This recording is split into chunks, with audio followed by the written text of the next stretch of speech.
What's going on, everybody? I'm Sage, and as we are quickly approaching Dragonflight, I just wanted to make a quick little preparation and leveling guide going into Dragonflight, primarily based around the Feral Druid. Feral Druid's the spec that I'm going to obviously be maining inside Dragonflight. However, I do believe out of all the specs, it is one of the better ones, if not the best, out of the Druid specs to level as. And we'll go into that here shortly. First, I want to go off of preparation and a few things that you should probably do right before the expansion comes out. So doing it now if you're not playing very much, or doing it, right before launch comes out, will just be beneficial.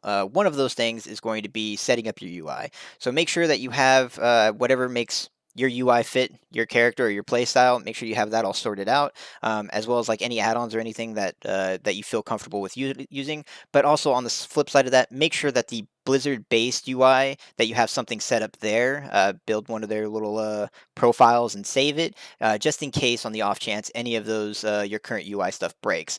I did go back to LVUI instead of using the base game UI, and I might be able to change to it later on down the path if they end up, still adding things to it. But there is still some limitations to the Blizzard UI that are just slightly inconvenient for me, in my opinion. So I did go back to LVUI, as well as I have like Voodoo for my party frames, and as well I have like Plater for my nameplates. So setting up your UI would be the first thing I would say to prep and get ready. Your personalized one, your customized one, and your Blizzard one. The second thing would be, clearing out your bags for the majority of things. I still have a little things from like the pre-patch going on, but ultimately try to clear out and clean out your bag space. Make sure with the event that's going on that you do get the reagent bag that's available from the event that's going on right now, because that just gives you extra slots going into Dragonflight that you can hold all of your little resources and things like that in. But having to not worry about your backspace as you level is huge, right? It always is. So make sure that you're taking the least amount of things possible that you really want to take with you, as well as your bank. Clear out your bank, get all that old stuff out of there. Send it to alts. If you have like mats that you're not planning on selling that you want to keep, send it to alts. Clear out all that stuff, especially on your main characters. It'll just make leveling smoother when you don't have to organize keeping everything. And when you do level, I do recommend pretty much keeping everything outside of just like junk material. Anything that is not listed as junk material, meaning it doesn't have like a gray tag, anything that has a white name or above, I would 100% keep, because it is the start of a brand new expansion, and resources of all kinds and materials of all kinds are going to be very valuable as well as very needed. Um, Going on that resource topic, it would be your professions. So for professions, this is going to be a by person basis of like what you specifically want to do going into professions. There are benefits to all the professions, but one of the things that is definitely set in stone is that professions won't be like they are inside Shadowlands, meaning that you won't be able to just like have rank 1 alchemy and get the benefits of rank 1 alchemy, which rank 1 alchemy benefits in Shadowlands was having increased potion duration, right? Or like rank 1 engineering, you could use the wormhole portal, wormhole generator, and port around and stuff like that. That's not going to be the case inside Dragonflight. You will be way more locked in because you have to build up your profession as well as the tree that goes along with that profession.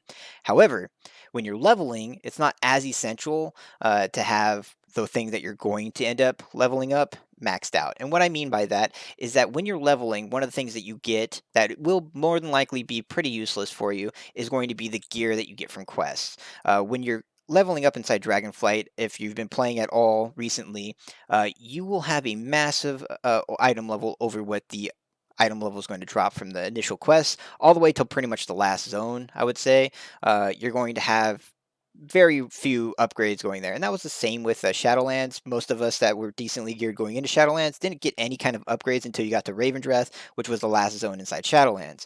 In Dragonflight, same thing kind of applies. So if you're decently geared, you're pretty close to that 300, or even if you're over that 300 item level, you will probably not need any of that gear. So having enchanting to be able to disenchant all of the soulbind gear, all of the BOE gear and stuff that you end up obtaining from your questing is very beneficial. And you're not going to be doing a whole lot of like if I were to have leatherworking instead of enchanting right now, you're not going to be doing a whole lot of crafting with leatherworking while you're leveling, right? You'll do that afterwards when you start grinding. So my recommendation is at the beginning, when it doesn't matter what you have as your second profession, probably go enchanting just so you can get that free materials, which will not only be very valuable, but once again, very useful for enchanting, because there are a lot of enchantments inside Dragonflight.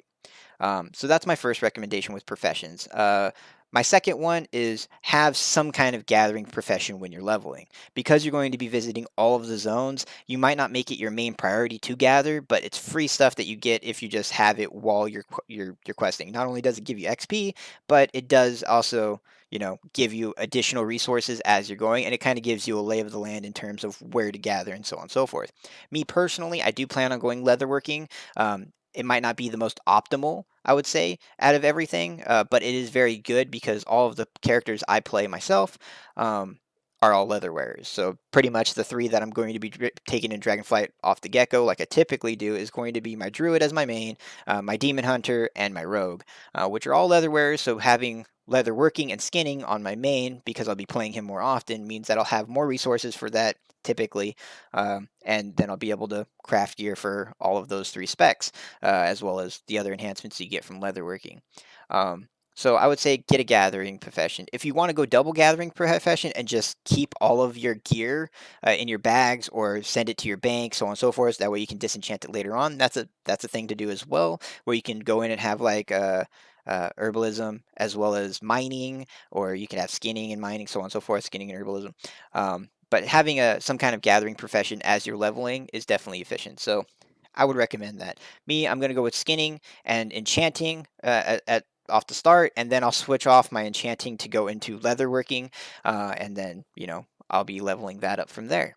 A little side note with professions, with some of these, is that when you first get into the Waking Shores, if you actually have skinning materials on you, you skin the first dragon or proto drake, you will actually just learn the new skinning from just skinning that first Drake. You don't have to go anywhere to actually learn that. However, shortly after the very first few intro quests, you will get to the first little like quest hub, and that place does have all of the professions for you to go and learn your new profession so that you can level them up from there. So your enchanting or your leatherworking, mining, all that stuff you can do at that first little hub if you want to. My recommendation would still be go into Dragonflight with these as your professions, as well as make sure that you have the base items for them. So for skinning, for instance, you need to have a skinning knife, right? As well as you can actually apply them inside gear. So right here, I have my skinning knife. If I were to right click on that, it's going to apply it, which is going to be over here. If I click on skinning itself, then you can see inside my gear for my profession, it's already exists. So make sure that you equip those, that you get the professions that you're planning on going in at the start of the expansion with. Save yourself a little bit of time. All right, that's a lot of talking about the professions.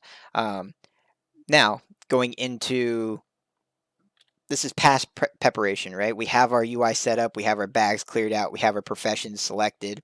What are we going to do as far as talent builds?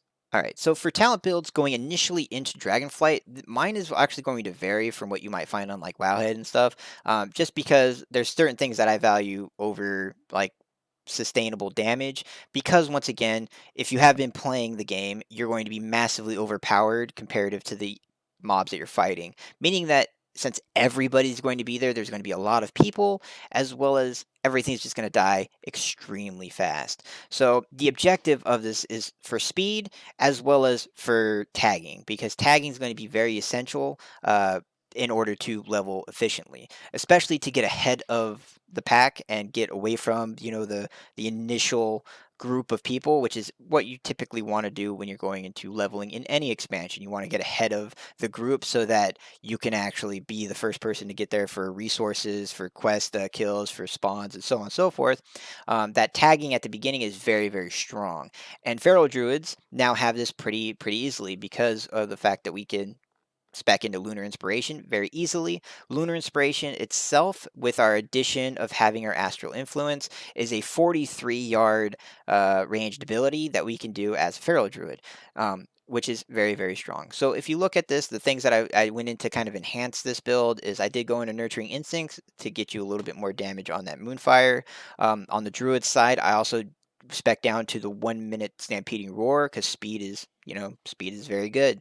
I did also go into Tiger Dash. Typically, I have Wild Charge because if you take Tiger Dash, it overrides your regular dash, and if you have regular dash and Wild Charge, you technically have more movement speed, but Wild Charge is mainly if you're fighting stuff or continuously, like, actively engaged with things, versus Tiger Dash is just overriding an already utility button that you have for speed and just giving you a little bit more of a burst on a shorter cooldown. However, also I did go on the left-hand side to get Well-Honed Instincts. That's just like an autosave.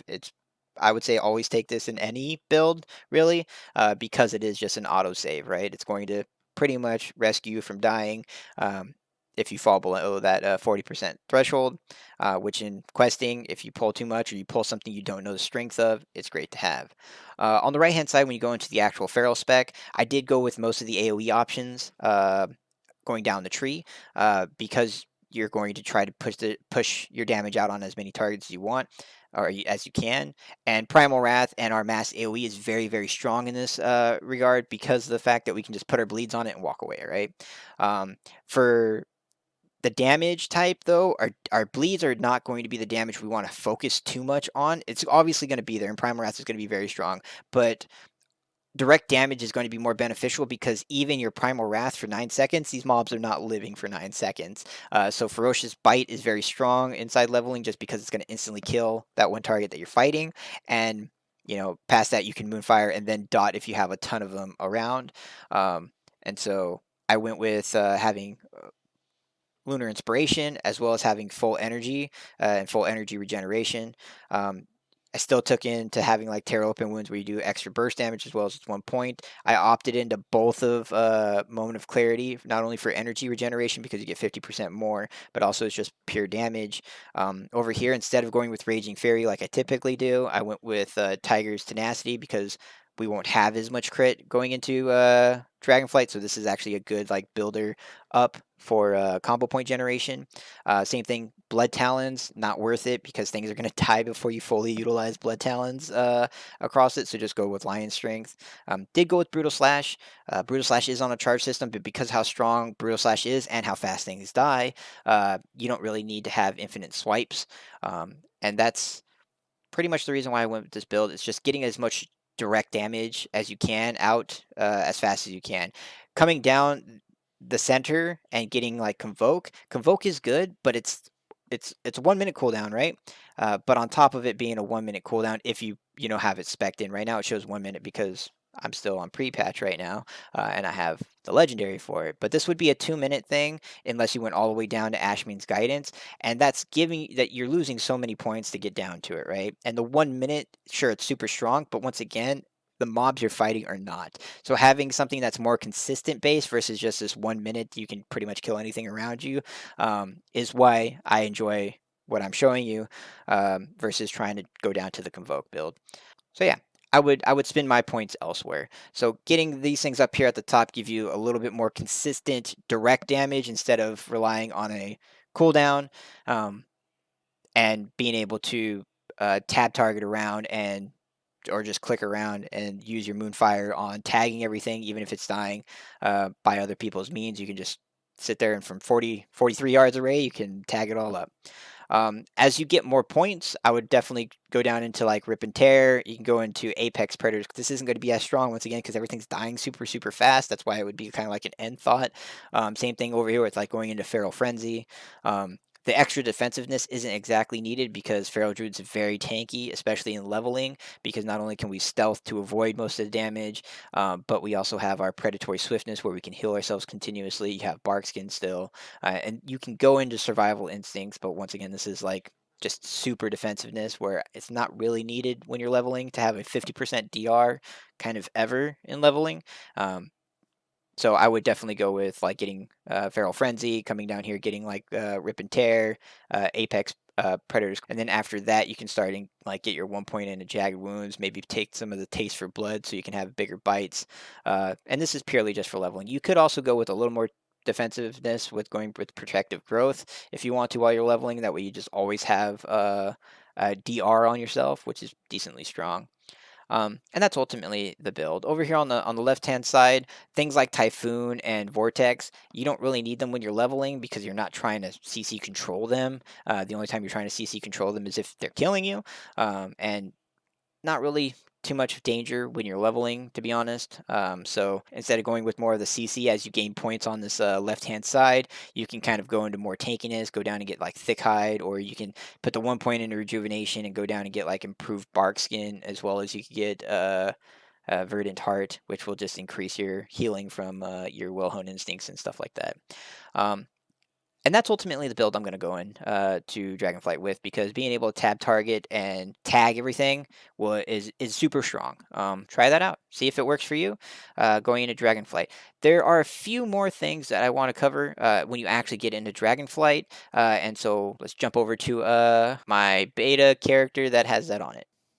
All right, now that we're back over on beta, this is something that's gone through the community quite a bit, so I just want to give my personal opinion on it, and that is going to be Dragonriding and Dragonriding glyphs. There's a lot of people that have gone around saying that the moment that you get Dragonriding, go and get all 45 of the glyphs, and you do not need to do that, in my personal opinion. It's a waste of time. You don't need that kind of power level, that power gain, and it's definitely not going to improve your questing by the amount that a lot of people are stating that it will. And I'm going to go over exactly why. So in my opinion, you need exactly 7. 7 of the glyphs in order to just level up at an efficient rate. So we'll go ahead and we'll summon our little dragon here. So we go into the talents itself, and this right here is what I would recommend. So obviously I've gone and done all of them on previously characters, just because I wanted to make sure that I could, know where they're at and so on and so forth through researching. And this is why I think I can speak decently to this. So the very first thing you do is inside the quest line, the quest will lead you to go and get your first one, so you know what it is. And that first one you're going to automatically take. It says take to the skies. Your vigor is increased by 4, and your vigor is that little bar that's above your your nameplate or wherever you put it. Actually, that's going to show you like how many abilities you can use for your dragon riding. So initially from 3 it goes up to 4 damn near immediately, because you start this quest and it sends you there. Then you have to get this next row before you can go down the tree further. And the one right below it is called dynamic stretching, which is your vigor regeneration rate is excelled to 1 vigor every 25 seconds while grounded. So while you're questing and you're not on your dragon, you'll get 1 vigor every 25 seconds. So typically every single time you go to kill stuff, you'll get all of your vigor back pretty much, unless you're killing like one target and trying to get back on your dragon or something like that. This is essential to get. It's only 3. And then the last one that I believe you need to get is going to be the Thrill Chaser. And this is actually going to be the ability that's going to be your bread and butter for all of your vigor later on down the road, that can make you just pretty much fly infinitely all the time. And that is Thrill of the Skies generates 1 vigor every 10 seconds. Now, what is Thrill of the Skies? Thrill of the Sky is when you are pivoted down to a 45 or lower degree angle, your dragon will gain a speed buff that's called Thrill of the Skies. So while you're inside the speed buff, you will generate 1 vigor every 10 seconds. And later on, this goes pretty drastically where you pretty much get vigor all the time. And this is something to keep you airborne. That way you can't only regenerate while you're on the floor, like this one right here, where this is only when you're grounded, when your mount's on the floor, or when you're not on your mount, that your vigor will charge. This is in the air, your vigor will constantly charge as long as you make sure you're in Thrill Seeker. Now, you don't have to stay in that 45 degree angle or lower, but you have to obtain the buff, and then you can kind of lift up a little bit in order to maintain the vigor or maintain the Thrill of the Skies. But once you get these 2, well, 3 technically, this one you get through questing, and then these 2 are pretty close, that's when you can stop, in my opinion. And the reason why is because the next one you have to get is going to be this redirection one, which doesn't help too much. And that's while moving at low speed, surge forward effectiveness is increased by up to 125%, decreasing as speed increases. So this makes that launch forward a little bit better, but it's just not needed. The objective is to have your vigor be able to recharge and be able to get around the map. You're going to be questing, so you're not going to be on your dragon all of the time, and you're not going to be doing these massive trips on your dragon initially, because you're going to be going from quest hub to quest hub. And it's just not as essential to get this one, and it's an additional 3 to get just that. But then you have to come down here and you get Onara's Gust, which is surge forward, evades scale chillers, scale chargers, and other obstacles encountered in time in time trials and races. Completely irrelevant to leveling whatsoever. This is literally for the little mini game of dragon racing inside Dragonflight. That's not going to help you at all. Then you come down here to the next node, and this is 3 already, so you have to get an additional 6 already. And this every single time you get a coin, you're getting the 1 point, right, for your token. So keep that in mind, that you have to get 6 of these. You have to fly around and get 6 of them already just to get to here. Then coming down here, you have Dragonriding's Initiative, and you have Dragon Rider's Compassion. Both of these are just kind of buffs that you get. One's a damage, that when you land, you damage things around it. The other one's a buff you get when you dismount after you've been flying. And neither one of them are going to help you at all in leveling, because you're already defensive, and the little bit of damage that this thing does isn't going to be super strong. Then when you come down here is when you actually get to something worth value. Your vigor regeneration rate is accelerated to 1 vigor every 20 seconds while grounded. So the only benefit is 5 seconds that you get from here to here till you get your next thing that actually affects your vigor, which it actually is the only things that are going to affect your speed on your dragon. So in order to get here, that's 4 tokens. So you're looking at 3, 6, 9, and then you're looking at 13 points to get to 13 more coins to get to something that's actually going to be slightly beneficial. And this is while grounded, which is actually the weaker out of all of them, out of the 2 of them. You have the grounded regeneration, and then you have flying regeneration. The next one is while surging, evades, wing shredders, and dismounts airborne enemy players. Not useful in leveling at all. And then the next one is where you get another vigor. Then that one's strong. But once again, like, look at how much you have to get in order to actually get anything of value. This one right here would be the next one of any kind of small value, but it's 5 seconds. And the amount of time you're going to spend to get all of this, not worth it at all.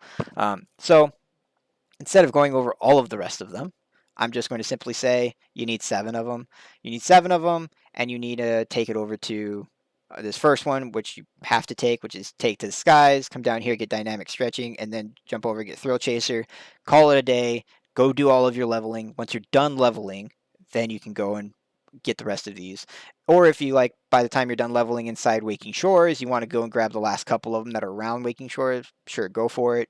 A lot of the questing will lead you to these. So like going and grabbing them before you do your quest line is actually just hurting you on time, because your quest line will lead you to the majority of these. If you don't know where all of them are, make sure you look up a guide for that. The ones that I'm going to recommend, I will show a picture of that here real quickly, very briefly, so that you guys know exactly the ones that I'm planning on taking myself. So that we can go into it. So if you look at this screen right here, the very first ones that you're going to get is going to be this 1 and 2. And number 1 is the one you get for questing. Number 2, once you've continue that quest line, it actually sends you to where it's right above your head, and you're supposed to fly back to Ruby Life Pools on your dragon. You just fly up and you get this one, and then I would jump over to get number 3. You don't have to go back to get number 4 here. You can if you want to. It's not hard to get. It just send you all the way back here, and you have to make the additional fly all the way back. But I would go 1, which you get in questing, 2, which it sends you up there to the tower. You just have to fly up above the tower. Then you come down here to number 3 across the water. You fly and get that. Come down here to number 10. Grab this one right here. I would fly across the way. Grab number 8. And then you can grab 11 and 12 very, very quickly. And once you do that, you have 7. And then you're done. And this is all right around Ruby Life Pools. And you get this, once you get the Dragonriding quest right here at Ruby Life Pools, then you can literally just follow that quest line, and then on your way back, grab 7, and then continue your questing. It's very fluid, and you don't have to like think you have to go get 45 of these tokens and fly over the entire continent before you even do your questing. I would say just get the first 7, get those first 3 abilities, go quest, then do that afterwards. Dragonriding is very fun. It's very intriguing. I've spent a lot of time doing it just because it was interesting, especially once I maxed out the tree. It was very neat, but it's not necessary for questing, and I think it's just going to slow a lot of people down in comparative to what you could be doing. Now, your tokens are a one-time account-wide thing, so once you get them on one character, you will be able to go and just apply them on all of your other characters. That's why on this character you see that he has 33 unspent ones outside of the ones that he's gotten, because on this specific beta server. I didn't think I don't think I got all of them on this one. I got all of them on the previous one. But if you were to add the 7 that you have here to this, that puts it at 40. So on this one, I had 40 of them, but this is on a character that didn't do all of those initially. This is Sage 3, so he's like one of the other characters I've tested. And when you have an alt, you can actually just apply all these immediately. That way, the moment you hit Waking Shores, you can mount up on whatever proto drakes you have or dragon riding drakes you have, and you can apply all of these on all of your alts, which is great. Very alt friendly. As well as all the alts obviously are account wide, so that all of your alts will have those immediately. So as soon as you hit Waking Shores on an alt, you can fly wherever you want. So keep that in mind. And I think that's ultimately all I have as far as an opinion on like being prepared, what you should try to do beforehand, and just the little things you can do when you start leveling. The leveling itself is very simple. As far as side quests, you don't have to do a very large amount of them. If you do a lot of them, you can get several levels in just Waking Shores as the first zone, where you can get up to like level 66 if you wanted to. I don't think you need to, so if you see some side quests, you don't necessarily have to go grab them off the get-go. I would probably actually recommend try to stay as close as you can to the main story quest line if you're looking to just level efficiently, because there's plenty of XP out there that you don't need to do all of the side quests that are initially inside the Waking Shore in order to level up to max. But I'm not going to tell you which ones to avoid just because I don't want you to avoid all of them and then somehow not get to max level. But just saying that if you see one-off quest somewhere that's not part of the main story quest, you don't have to go hunt it down. Um, and that's going to be the majority of what I can tell you guys. So if you guys have any other hints or tricks or anything that you've learned that I haven't really talked about that you want to give out to the rest of the community, go ahead and place it inside the comments below. Let me know what your guys' plans are, anything that you think that will be decently substantially helpful going into Dragonflight that you've learned, and let's have a great leveling experience. Beginning of expansions are always super fun to play. There's always a ton of people, so enjoy it. If you have any outside of this, currently in pre-patch, if you have anything that you need to level or that you want to level, the invasions are the perfect place to do that. I leveled up 5 of my characters that were in the 50 range, all the way up to level 60, and each one took less than an hour to do. You just go to any evasion that you want, any of the storm.